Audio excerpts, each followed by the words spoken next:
inevitável, vai sugerir ao Congresso um valor adicional de R$600 por pessoa, de quem já tem direito ao auxílio, mas a preferência do governo é que o valor seja dividido em duas parcelas de R$300. O senhor estava falando dessa dificuldade em diminuir o valor assim bruscamente em um curto prazo, porque a economia não está ainda girando, né?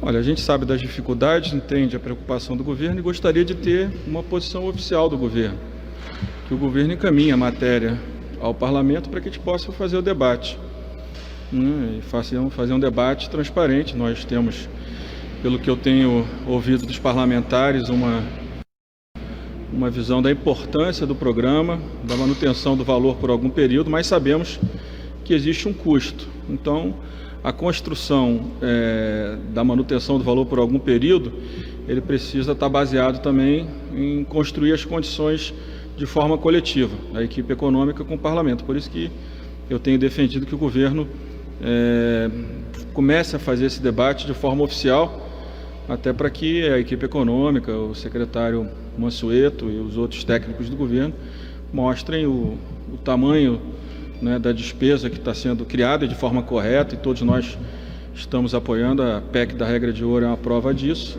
a PEC da guerra é uma prova disso, mas nós também ainda entendemos que ainda temos aí algum período de queda grande da nossa economia nos próximos meses, isso impactando no emprego e na renda dos informais, dos mais vulneráveis no Brasil. Se de fato for essas duas parcelas de R$300, como é inicialmente a sugestão deles, o senhor acha pouco, tá bom? O que o senhor acha? Não, se dependesse dos parlamentares, do que eu estou ouvindo, você teria pelo menos mais 2 ou 3 parcelas no mesmo valor de 600. Mas tem um impacto, ninguém está negando o impacto, e também ninguém está negando, nem o governo, a necessidade de prorrogação do benefício. Se há um impacto grande, vamos tentar construir soluções dentro também do orçamento fiscal normal, para ver se a gente tem algum espaço onde a gente consiga construir uma solução junto com o governo, para que possa fazer a manutenção do valor de R$600, pelo menos por mais 60 dias.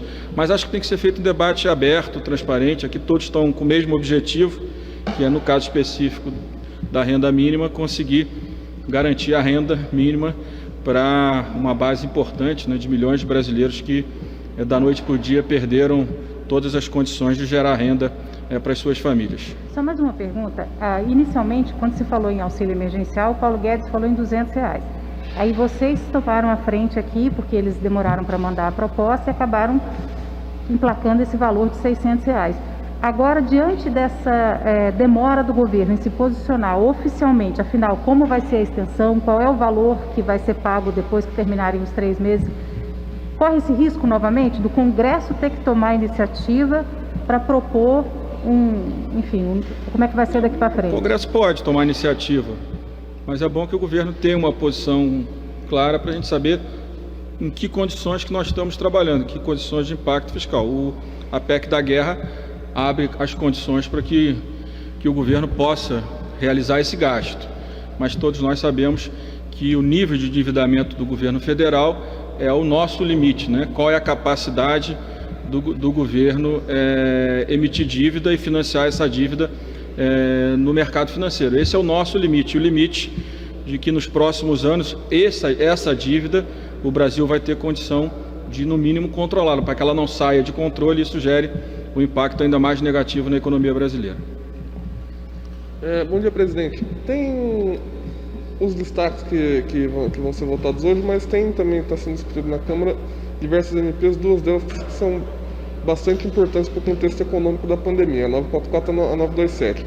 A 944, semana passada, parecia que estava mais ou menos encaminhada, mas agora, até ontem pelo menos, ainda não tinha acordo nenhum. O que está emperrando?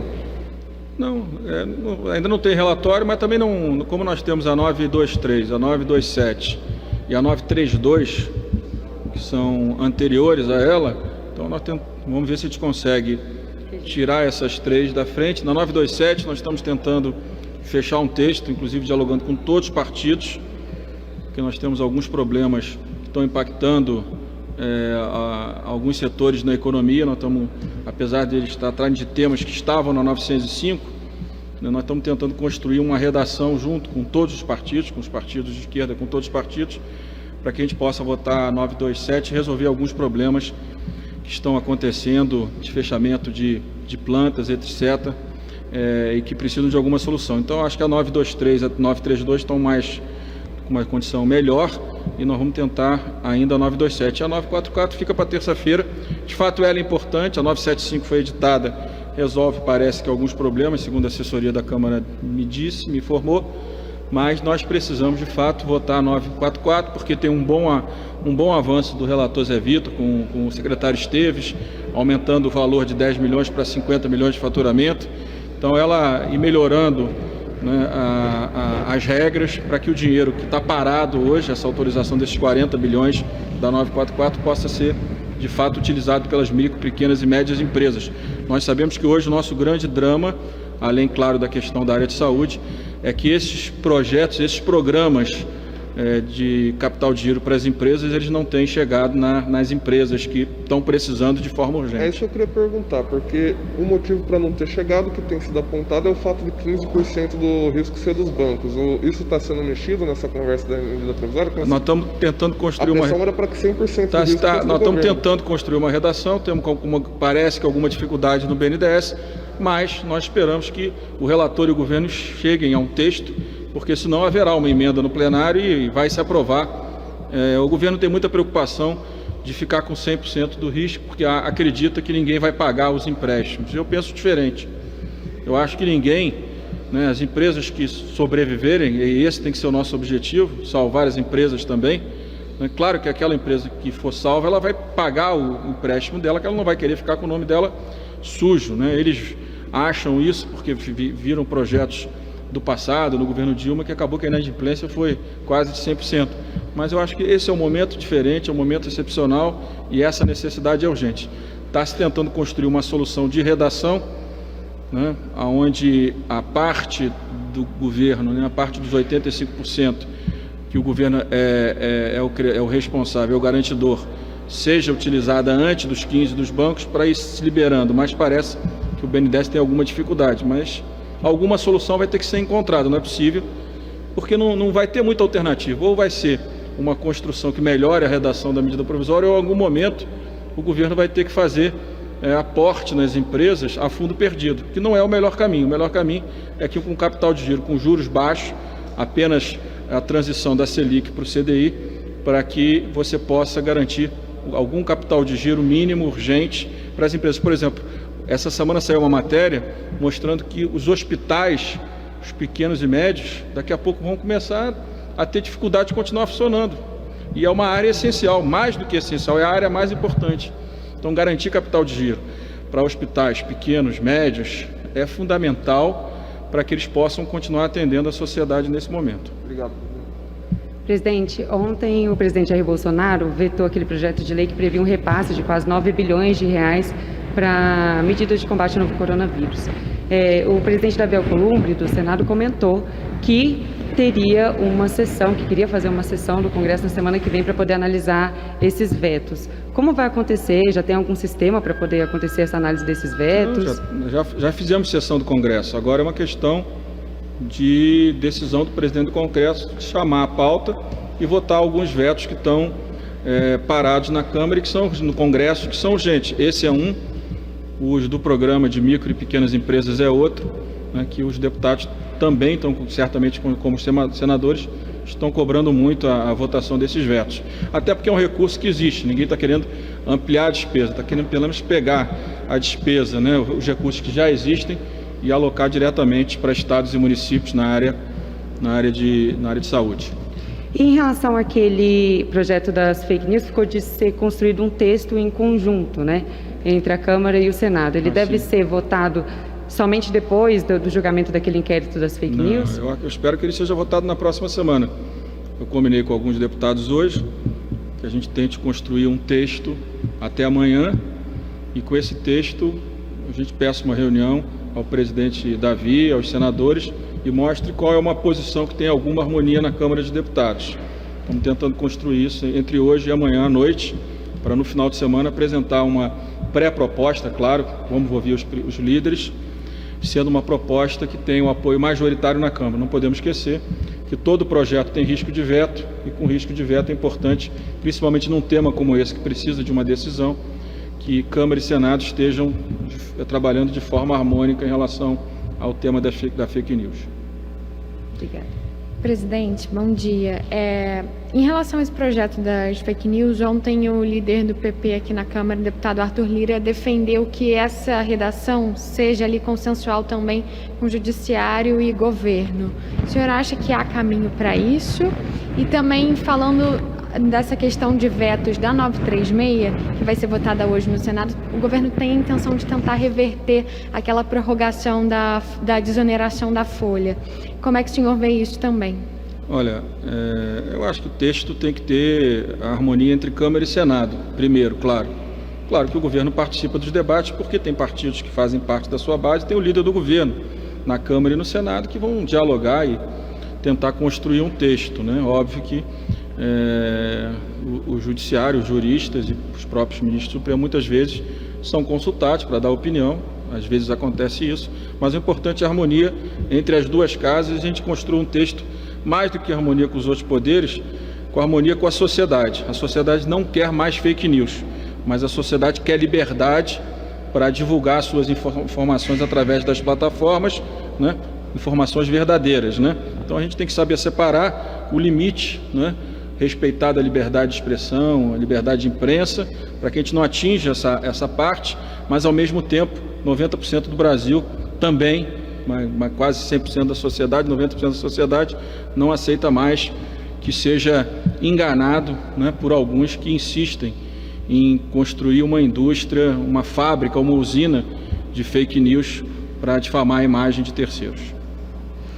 Em relação a 936, a possibilidade... 936, o que acontece?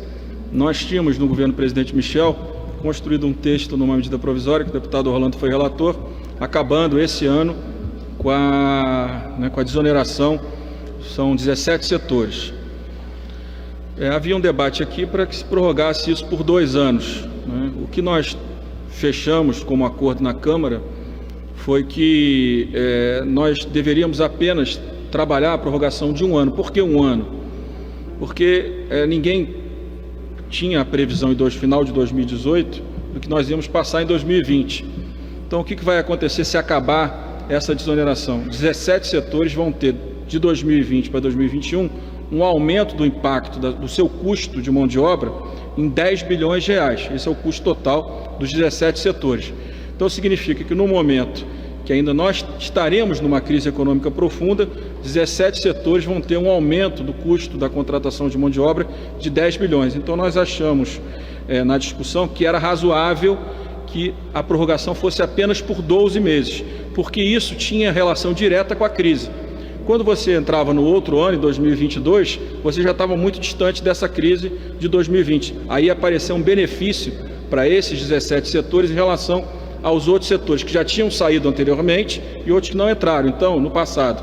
Então, a nossa decisão foi apenas por 12 meses, porque nós queríamos deixar claro que a conexão da nossa tentativa, do nosso pleito, era apenas resolver, né, alguma herança, algum impacto da crise desse ano em relação ao emprego no início do ano que vem. Gerar alguma previsibilidade de 2020 para 2021 para esses setores que vão ter esse aumento de 10 bi, para que essa previsibilidade possa garantir, né, vamos dizer assim, ou uma não demissão de funcionários ou pelo menos um número menor de desempregos nesses setores para os próximos meses.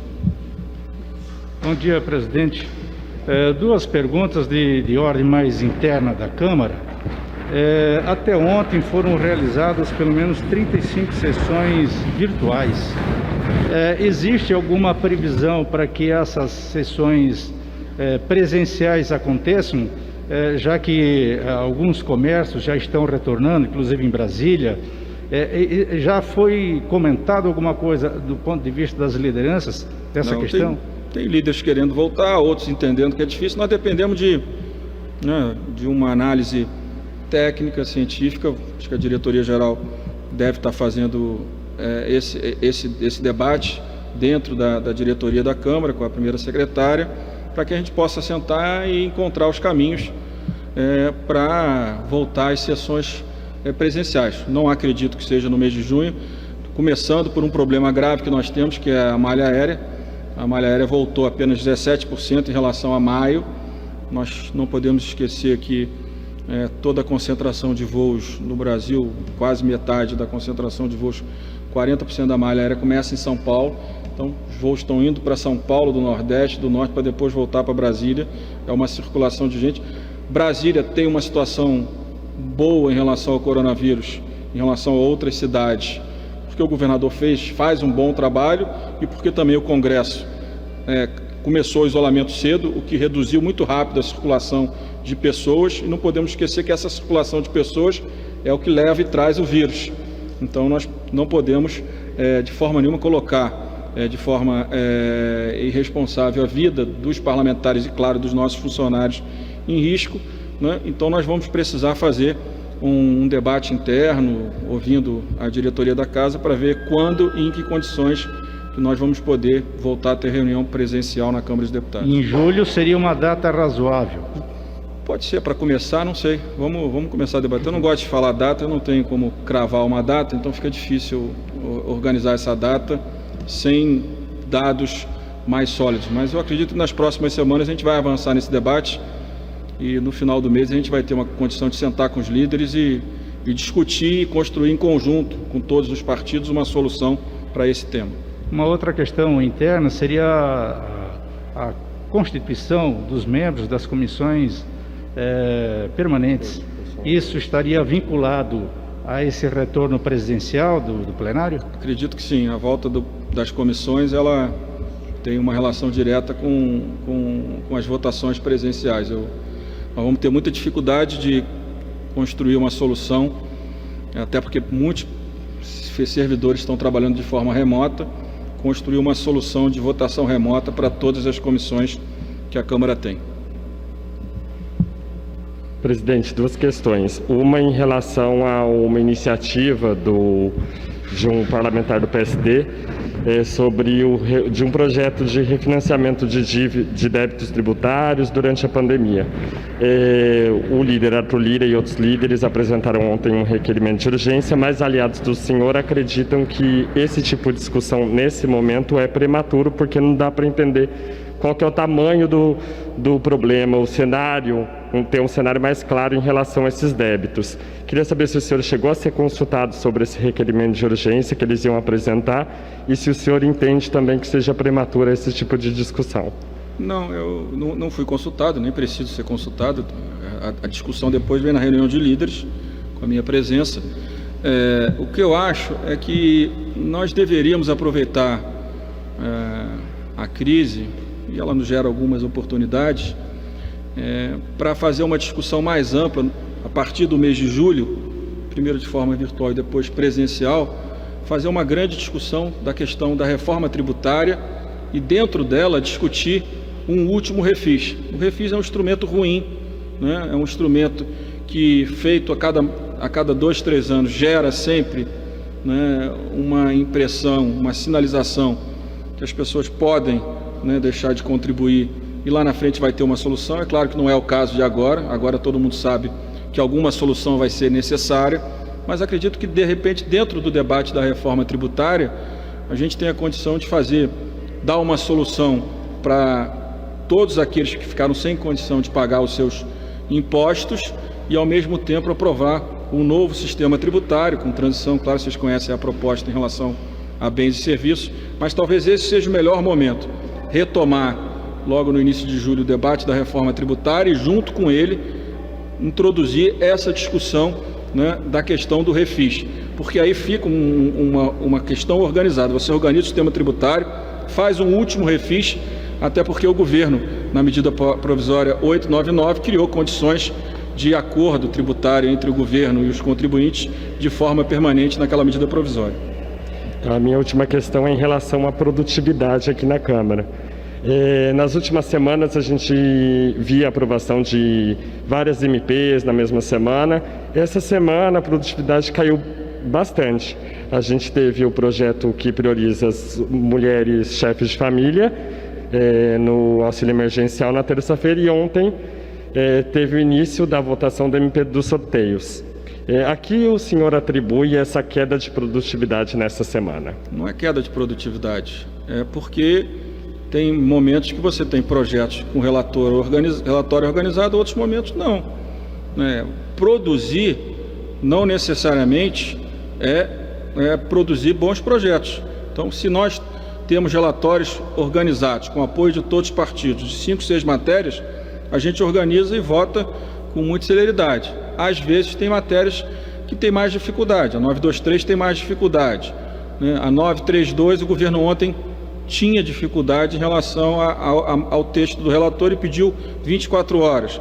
A 927, o relator incluiu muitas coisas da 905, que nós tínhamos já feito o acordo que não incluiríamos, mas precisamos resolver na 927, tentar resolver uma redação por um problema que está acontecendo principalmente no sul do Brasil, que é a questão dos frigoríficos. Aquilo ali é abastecimento, é a questão fundamental para o Brasil, tentar construir com todos os partidos uma redação onde a gente possa gerar mais segurança jurídica nesse tema. Então, algumas matérias aparecem problemas e a gente vai tendo que atrasar as suas votações, até porque as medidas provisórias ainda têm bastante tempo para que elas possam ser votadas antes que percam a sua validade. Então, não acho que caiu a produtividade, apenas entramos em matérias que levam mais tempo. A 923, até chegar ao texto principal, levamos algumas horas, uma sessão inteira, e ainda temos mais 9 destaques para votar em relação a 923.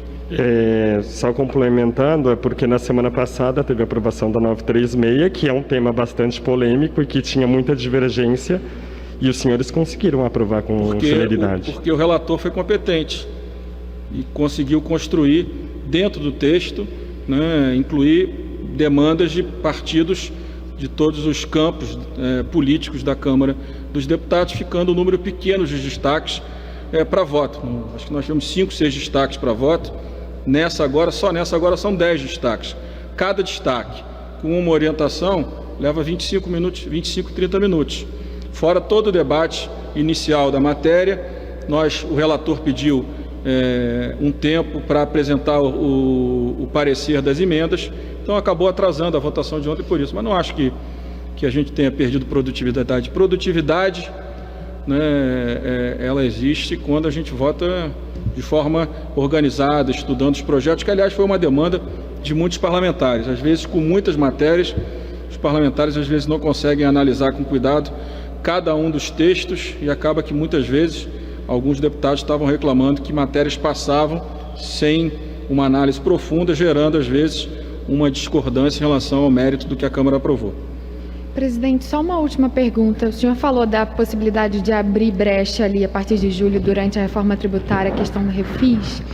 Recentemente, o deputado Aguinaldo Ribeiro falou também da previsão de incluir isso, a questão do pacote social, talvez uma renda universal. Há brecha para isso? Como é que o senhor vê essa discussão, já que também no pós-pandemia essa questão da renda mínima vai se inserir? O governo já está falando dessa questão de estender o auxílio. Acho que um programa de renda mínima permanente tem que ser feito de forma separada. Nós temos muitos programas de proteção social, proteção ao emprego, muitos que estão sendo mal alocados. Tem boas propostas que muitos técnicos da área da assistência social, economistas, fizeram ao longo dos últimos anos. Na próxima terça, nós vamos fazer um primeiro debate sobre a discussão de renda mínima, sobre a prorrogação desse programa emergencial, mas também um debate mais profundo sobre renda mínima. Eu acredito que ele mereça um debate separado da reforma tributária, para que a gente não gere conexão entre despesa e organização das receitas, para que a gente não corra o risco de caminhar para algum tipo de aumento de carga tributária. Então, acho que a reforma tributária é uma discussão, política social é outra discussão. Acho que o refis tem relação com a arrecadação, com a questão tributária. Ele pode estar dentro desse pacote, até para que a gente possa envolver todas as empresas, as micro, pequenas, médias. As micro não, porque o sistema simples vai continuar existindo, mas as médias e grandes empresas, para que eles possam nos ajudar nesse debate e a gente consiga aprovar um novo modelo tributário brasileiro e resolver a questão desses não pagamentos desse momento, que será inevitável, a gente sabe disso, a economia está caindo muito, mas talvez junto da reforma tributária nós consigamos dar uma solução para esse tema, sem parecer que é mais uma vez o Estado brasileiro sendo generoso. Nesse momento não é ser generoso, a gente sabe que infelizmente está dado que muitas empresas vão perder as condições de fazer seus pagamentos. Obrigada.